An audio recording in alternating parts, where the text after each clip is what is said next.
नमस्कार दर्शक बंधु शुभ सकाळ। आज हूँ 23 तारिख डिसेम्बर मास सोमवार। चलतु जाना देश विदेशर किसी बछा बछा गुरुत्वपूर्ण खबर। जदि आपण मैंने एपर्यंत वीडियो को लाइक करना वीडियो को लाइक करी चैनल को सब्सक्राइब करी कमेंट माध्यम जनातु आपण मैंने आम भिडियो केउं जिलू देखुंती। आसीगला बड़ खबर मागणा राशन सह मिल 1000 टंका नगद। नवा वर्ष में बड़ उपहार देवे पीएम। एणिकी राशन कार्डधारी को 1000 टंका नगद राशि मिल।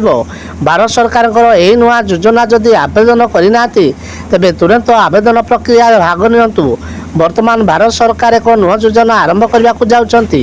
एथिरे राशन सह मासिक 1000 टंका प्रदान करा जिवो। तेबे जेउ नागरिक माने राशन कार्डधारी माने सेमाने एही योजनार आवेदन करि परिबे। चाषी जन्मकुंडली रखिबे सरकार। नवा वर्षरू पंजीकरण हब आरंभ। राज्यर समस्त चाषी तथ्य सरकार पाखरे रहिबो। राज्य सरकार समस्त जिलापाल को यही फार्मर रजिस्ट्रेशन प्रस्तुति निमंते जनवरी पहलू प्रति पंचायत रे कैंप शिविर आयोजन करने को निर्देश देइछंती। एथिरे प्रत्येक चाषी 14 टंकिया नंबर विशिष्ट स्वतंत्र आईडी नंबर और कार्ड मिलिबो। यूट्यूबर आसीगला नुआ नियम। यूट्यूबर आसला नुआ नियम। यूट्यूबर जदि कई वीडियो करुँच एक नुआ नियम लागू होगा जाऊँगी। थंबनेल व्यवहार करुवा वीडियो रे यूट्यूब एक कार्यानुष्ठान ग्रहण कर टाइटल किंबा थंबनेल वीडियो स्टोरी सहित मेल खाऊ नथिली भली वीडियो करुवा लोकों यूट्यूब पक्षर एक बड़ पदक्षेप ग्रहण करा जहाँकि आसंता मासरे यह नुआ नियम कार्यकारी हेबो बोली यूट्यूब पक्षर सूचना दि जाइछि। आसंता कालठू बढ़ शीत 48 घंटा जाए यह सब अंचल में घन कुहुड़ी हेब। आसंता काल ठारू कमिब वर्षा आउ बढ़ शीत पुणी 48 घंटा जाए राज्य में किसी स्थान में घन कुहुड़ी स्थित उपजिब। राज्य में केउंझर कलाहांडी कंधमाल और कोरापुट जिले में कुहुड़ीर प्रभाव अधिक रहिबो।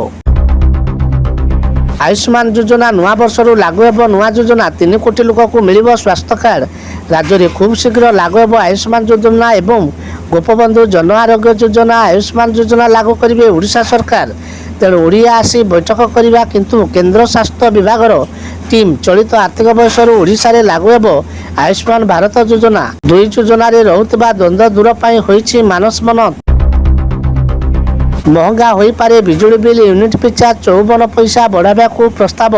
महंगा है बिजुली बिल बाबद उपभोक्ता को राशि बाकू पड़िब अधिक टंका। 2025-26 विद्युत पाइकारी मूल्य यूनिट पिछा 54 पैसा वृद्धि पाई 3 टंका 82 पैसा हेबार आशंका देखा जाइछि। ओआरसी निकट में शिरोडी दाखल करने वार्षिक राजस्व आवश्यकता दरखास्त विद्युत शुल्क बढ़ावा को प्रस्ताव दि जाइछि।